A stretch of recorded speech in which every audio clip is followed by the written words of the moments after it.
Okay. ಈ ಯೋಗದಲ್ಲಿ ನಾವೇನು ಒಂಥರ ಯುದ್ಧ ಮಾಡಿದ ಹಾಗೆ 1 ಗಂಟೆ ನಾವು ಅಭ್ಯಾಸ ಮಾಡಿರ್ತೀವಿ. ಇದೊಂಥರ ಯೋಗ ಮತ್ತು ಭ್ರಷ್ಟಾಚಾರ ಇವೆರಡನ್ನೂ ಒಂದು ಆಂತರಿಕ ಯುದ್ಧ. ಓಕೆ. ಸೊ ನಮ್ಮ ದೇಹವನ್ನು ಶುದ್ಧವಾಗಿ ಇಟ್ಟುಕೊಳ್ಳೋದು ಮೊದಲನೆಯ ಪಾಠ. ಓಕೆ. ಅಂದರೆ ಅದರ ಅರ್ಥ ಏನು? ನಮ್ಮ ದೇಹದ ಜೊತೆಗೆ ಮನಸ್ಸನ್ನೂ ಕೂಡ ಶುದ್ಧವಾಗಿ ಇಟ್ಕೋಬೇಕು ಅನ್ನುವ ಅರ್ಥ. ದೇಹವನ್ನು ನಾವು ದಂಡಿಸ್ತಾ ಹೋದಾಗ ಆಟೋಮೆಟಿಕ್ಕಾಗಿ ಮನಸ್ಸು ಕೂಡ ಟ್ಯೂನ್ ಆಗ್ತಾ ಬರುತ್ತೆ. ಓಕೆ. ಯೋಗ ಅಂತ ಹೇಳಿದ್ರೆ ಏನು? ಏಕತೆ, ಆತ್ಮ, ಕರ್ತವ್ಯ, ಓವರಾಲ್ ನೈತಿಕತೆಯ ಏಕತೆ.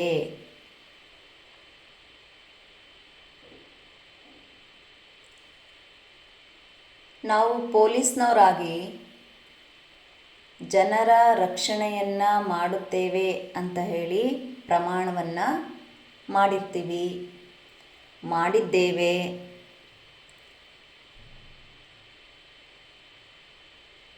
ಅದೇ ರೀತಿಯಾಗಿ ನಾವು ಜನರ ರಕ್ಷಣೆ ಮಾಡ್ತೀವಿ ಅಂತ ಹೇಳಿದ್ರೆ ನಮ್ಮ ದೇಹದ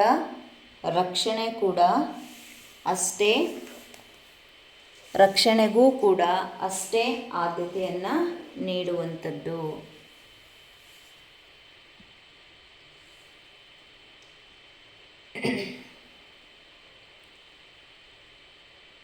ಯೂಶ್ವಲಾಗಿ ಹೊರಗಡೆ ನಾವು ಭ್ರಷ್ಟಾಚಾರ ಅಂತ ಹೇಳ್ತಾ ಇರ್ತೀವಿ. ಅದು ಎಲ್ಲಿ ಡೆವಲಪ್ ಆಗುತ್ತೆ ಅಂತ ಹೇಳಿದ್ರೆ ನಮ್ಮ ಅಂತರಂಗದಲ್ಲಿ. ಅದನ್ನು ಅಶುಚಿತ್ವ ಅಂತ ಹೇಳ್ತೀವಿ. ಈ ಯೋಗ ಅಭ್ಯಾಸ ಮಾಡಿದಾಗ ಉಸಿರಿನ ಜೊತೆ ಮನಸ್ಸು ಶುದ್ಧವಾಗತ್ತೆ. ಮನಸ್ಸು ಶುದ್ಧವಾದಾಗ ಹೃದಯದಲ್ಲಿ ಭಯ ಆಗಲಿ, ದ್ವೇಷ ಆಗಲಿ ಇವ್ಯಾವುದಕ್ಕೂ ಆಸ್ಪದವನ್ನು ನೀಡಲ್ಲ. ಇವೆಲ್ಲ ಏನಾಗುತ್ತೆ ಅಂತ ಹೇಳಿದ್ರೆ ಕಡಿಮೆ ಆಗ್ತಾ ಬರುತ್ತೆ. ಮ್ಯಾಮ್, ನೀವು ಶವಾಸನ ಮಾಡಿ. ಹಾಗಾಗಿ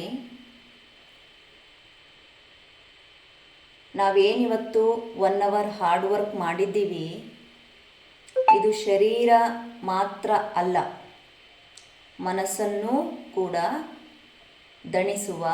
ತಣಿಸುವ. ದೇಹ ದಣಿದ್ರೆ ಮನಸ್ಸು ತಣಿಯುತ್ತೆ. ದೇಹವನ್ನು ದಣಿಸಿ ಮನಸ್ಸನ್ನು ತಣಿಸಿ ಒಂದು ಆಸನದಲ್ಲಿ ನಮ್ಮನ್ನು ನಾವು ಸ್ಥಿರಪಡಿಸ್ಕೊಳ್ತೀವಲ್ಲ, ಅದು ನಾವು ಪೊಲೀಸ್ ಅಧಿಕಾರಿಗಳಾಗಿ ನಮ್ಮಲ್ಲಿ ಸತ್ಯ, ಶಿಸ್ತು, ಸೇವೆ ಈ 3 ಮಂತ್ರವನ್ನು ಸದಾ ಗುಣಗುಡಿಸ್ತಾ ಇರುತ್ತೆ ಕಿವಿನಲ್ಲಿ. ಅಂದರೆ ನಾವು ಏನು ಅರ್ಥ ಮಾಡ್ಕೋಬೇಕು ಇವತ್ತಿನ ಈ ಯೋಗ ತರಗತಿಯಲ್ಲಿ ಅಂತ ಹೇಳಿದ್ರೆ, ಸತ್ಯವೇ ನಮ್ಮ ಶಕ್ತಿ, ನೈತಿಕತೆಯೇ ನಮ್ಮ ಯೋಗ.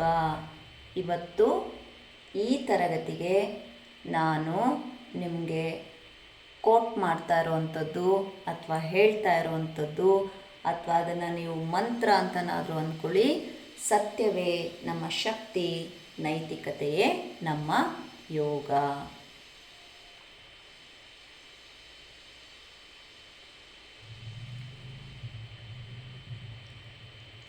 ದಣಿದಂತಹ ದೇಹ